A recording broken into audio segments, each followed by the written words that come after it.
The royal family rocks some swanky digs, and since the British monarchy's Crown Estate owns most historic properties throughout the United Kingdom, Queen Elizabeth banks 25% of that revenue. While you may think of Buckingham Palace as the quintessential royal abode, don't tell the Queen, but some residences are even cooler. Here's what the royal family's homes really look like. The opulent Buckingham Palace. Okay, of course we have to at least mention Buckingham Palace. If you've ever traveled across the pond to London, you probably took a selfie outside its gates. But there's a lot that goes on behind those gilded walls. According to the official royal website, in the summer months, tourists are even allowed inside for a glimpse of the staterooms. But even then, there's a lot you won't see. There are 19 rooms you're allowed to visit, but Buckingham Palace has another 756 that are totally off limits. This includes 240 bedrooms for royals, their guests, and staff, as well as 78 bathrooms. Since the palace is also often a place of business, there are 92 offices. This is one home that's literally fit for a queen. Weekends at Windsor Castle.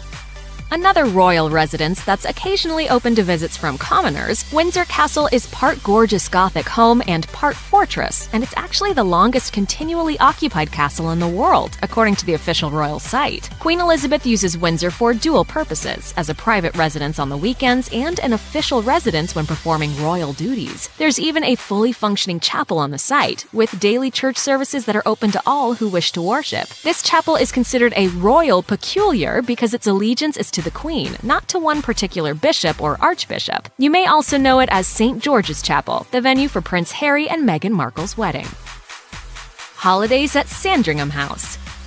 Although you might be content with just a palace and a castle, that's not how this royal family rolls. On the eastern coast of England, in a county called Norfolk, there sits a 20,000-acre estate called Sandringham House. The phenomenally manicured garden takes up a substantial 60 of those acres. Sandringham House is one of two properties privately owned by the royal family, and a beloved one at that. According to the royal family's website, King George V once called it, "Dear old Sandringham, the place I love better than anywhere else in the world." Queen Elizabeth's father, King George VI, also loved the estate, writing, "I have always been so happy here and I love the place." It's no surprise then that the Queen likes it too. The royal family celebrates Christmas at this house, exchanging gifts at tea time. The Scottish Balmoral Castle. Windsor Castle is cool and all, but why stop at owning just one fortress? Balmoral Castle, located in Aberdeenshire, Scotland, looks like something out of a fairy tale. It's also the last of just two private residences owned by the royal family, according to the official royal website. Non-royals can visit the Scottish castle 4 months out of the year, and Queen Elizabeth spends her summer break there, often with other members of her family. After the royals tweeted a photo of the Queen meeting Julie Payette, Governor-General Designate of Canada, from within castle walls, People magazine highlighted some interesting details. From tons of books to delicately worn reading chairs to even a TV, the Queen has obviously made the castle more like a cozy home than a fortress. The Palace of Holyrood House. Although Queen Elizabeth is often referred to as the Queen of England, she also rules over Scotland, and you can't rule a place without a palace, right? The Palace of Holyrood House, located in Edinburgh, is her official Scottish residence. The Queen uses this palace for many functions, including one summer event dubbed Holyrood Week, which involves many official engagements and, of course, a garden party. King George V and Queen Mary actually started those garden parties, and the tradition continues today. The palace is huge, but is somehow not a monstrosity. Visitors can tour the palace inside and out and gander at the ornate and elaborate decor. You will find a church here too, Holyrood Abbey, although it sits in ruins today. Not caught for the newlyweds. Although they're rumored to be upgrading in the near future, as of June 2018, Prince Harry and Meghan Markle are living on royal property at Nottingham Cottage, a small house on Kensington Palace grounds. And before Harry and Meghan moved in, Harry's royal older brother, Prince William, and his wife, Kate Middleton, lived there. Unlike Buckingham Palace with its 240 bedrooms, Notcott has just 2.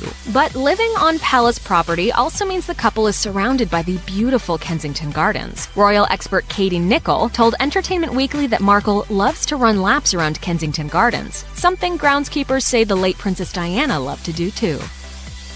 William and Kate's Apartment 1A. As of June 2018, Prince William and Kate Middleton are living in apartment 1A on the grounds of Kensington Palace, a stone's throw away from Harry and Meghan in Knotcott. It's the couple's second time living in the home. Prior to William and Kate's first stay at 1A, a renovation costing as much as $7.6 million was needed, since there had been no update since the late 1940s. CNN reported the couple also contributed a portion of their own money for the upgrade. Home Sweet Clarence House.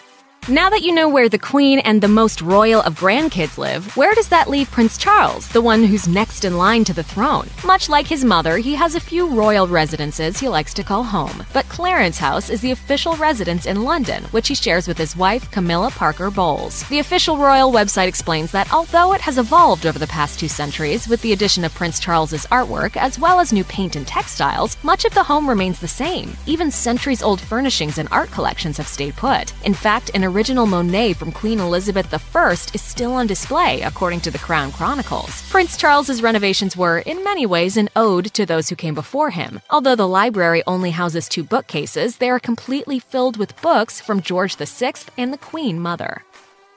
Prince Charles's family home. Clarence House is far from Prince Charles's only abode. He also resides at Highgrove House in Gloucestershire, England. This is the family home of Charles and Camilla. The house also happens to be home to an epic garden. According to People, the property features a treehouse which was originally built for Prince William in the late 80s. Landscape writer and artist Bunny Guinness recalled the prince's words to the treehouse designer, telling People young William wanted it to be as high as possible to get away from everyone. I want a rope ladder which I can pull up so no one can get at me. Although William probably doesn't get much use out of the treehouse these days, Prince George and Princess Charlotte can surely enjoy exploring the garden.